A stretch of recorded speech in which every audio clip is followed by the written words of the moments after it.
এবার এসআইআর নিয়ে বিভ্রান্তি তৈরি হলো বীরভূমে খয়রাসোলে। 2002 সালের ভোটার তালিকায় নাম নেই খোদ বিএলওর, এমনকি সেই সঙ্গে নাম নেই 136 জন ভোটারের। এরা প্রত্যেকেই 2002 সালের আগেও অনেক ভোট দিয়েছেন। এই ঘটনাটি ঘটেছে খয়রাসোলের প্রাথমিক বিদ্যালয় 95 এবং 96 নম্বর বুথে। এই বুথে রয়েছেন মোট 917 জন ভোটার। স্থানীয়রা অভিযোগ করেছেন ইলেকশন কমিশনের ওয়েবসাইটে এই বুথের জন্য 22টি পেজ সহ একটি ভোটার তালিকা প্রকাশ করেছে। সেখানে 1 থেকে 18 পর্যন্ত পেজগুলি রয়েছে, অথচ উধাও বাকি পেজগুলি। এই পেজগুলি কেন নেই সেই নিয়ে প্রশ্ন উঠতে শুরু করেছে। আপলোড করছে তখন 18 পাতা অবধি আছে, আমি 22 পাতা অবধি দেখাচ্ছে, 22 পাতা অবধি আছে, কিন্তু আপলোড হয়েছে 18 পাতা অবধি। তো মানে এখানে 136টা পরিবার যারা ভোট দিয়েছে 2002 এতে, তারা এখন প্রমাণ করবে। সেই জন্য আমরা এখন জানি এটা কি সিস্টেম হবে বা কিভাবে এটা তো রাইট আছে।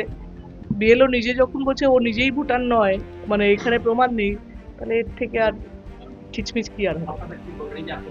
আমি এটা অভিষেকেও জানানো হয়েছে, ওদের কি সিদ্ধান্ত বা কি রুলসের মধ্যে পড়ছে জানালে আমি ওদেরকে বলেছি যে এই নামগুলো এখন না তুলতে, যতক্ষণ না আমি ওদের জানাচ্ছি কি করতে হবে ততক্ষণ ওরা যেন কিছু না করে।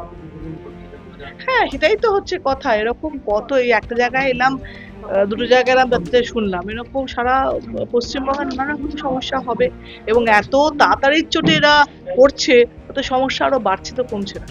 ওই বুথের 136 জনের নাম ভোটার তালিকায় না থাকায় স্থানীয়দের মধ্যে বিভ্রান্তি সৃষ্টি হয়েছে।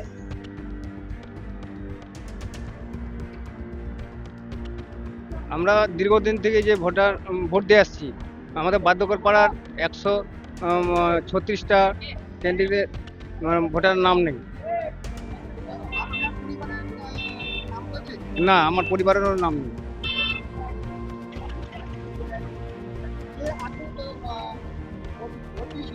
হ্যাঁ, আগে ভোট দিয়েছি, শতাব্দীর আগে গেছি, জানলাম। ও বললো দেখছি বিষয়টা, উনি আশ্বাস দিয়েছেন যে এই বিষয়টির জন্য আমরা দেখছি। আমাদের পূর্বে বাড়ি ছিল জাহিদপুর, সেখান থেকে আমরা মোটামুটি 1974 সালে চলে এসেছি এখানে। তারপর থেকে আমার বাবা মা প্রথম ভোটার হিসাবে এখানে মোটামুটি 1987 সালে নাগাদ ভোট প্রথম দেয়।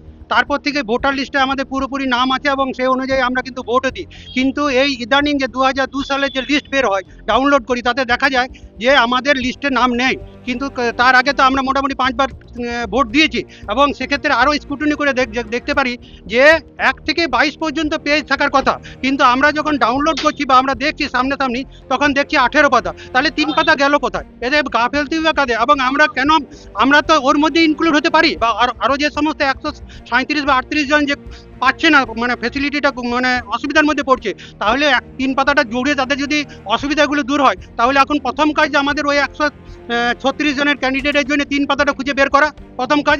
আমরা কেন ডিপ্রাইভ হচ্ছে এই ব্যাপারটা, এই ব্যাপারে অবশ্যই নির্বাচন কমিশনকে হস্তক্ষেপ করা দরকার, এবং আমাদের যে সমাজসেবী বা অন্যান্য রাজনৈতিক দল আছে তাদের সকলে এই ব্যাপারে এগিয়ে আসা উচিত।